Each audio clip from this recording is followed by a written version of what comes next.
I mean, don't get me wrong. This is probably a great controller. It's kind of pricey, but I'll put a link in the description if you want to buy it.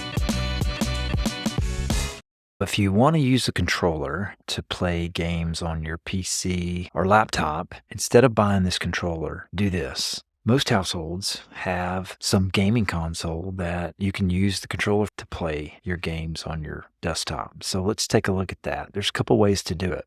Number one, the easy way. Simply hook up a USB cable to the controller in the PC. Windows should see it, recognize it, and you should be able to play. That's the easy way. Number two, the harder way. So it's a little bit harder using Bluetooth to connect wirelessly. You have to put the controller into pairing mode and then tell your PC to look for that device and then pair it to the computer. A little bit harder, but not too bad. So there you go. That's why you shouldn't drop almost $300 on a controller to play video games on your PC. Check the video description and I'll have step-by-step guides on how to do this for PS4, Nintendo Switch, and PS5 controllers. Thanks for watching.